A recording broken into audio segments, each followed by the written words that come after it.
Windows 11 versus Linux Mint. So Windows 11 is Microsoft's latest consumer-focused desktop operating system. It's designed for ease of use, broad software compatibility, and strong support for gaming and productivity applications. So first, let's talk about its pros and cons. So for the pros, it has a broad compatibility with softwares like Office, Adobe Suite, and mainstream apps. As you can see, it is also the best-in-class gaming support like the DirectX and large game libraries. It also offers intuitive and polished user interface, which you will easily observe if you own in your laptop, which is Windows-based.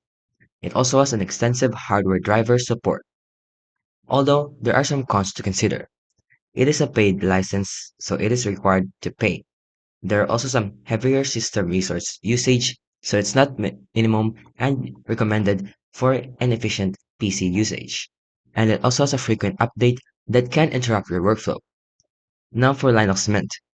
It is also a Linux-based distribution on Ubuntu or Debian.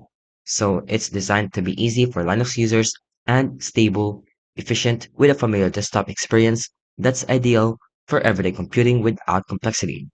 So for the pros, it has completely free and open source. You can download it easily on your computer. It is beginner friendly for Linux newcomers as well. Also has an efficient, older or lower spec hardware, and it offers a strong privacy and security.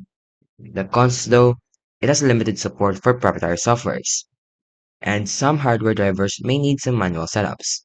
So overall, choose Windows 11 if you need the maximum software compatibility, and choose Linux Mint if you want a free, lightweight, secure, and user-friendly system. If you like this video, don't forget to like, subscribe, and turn on the notifications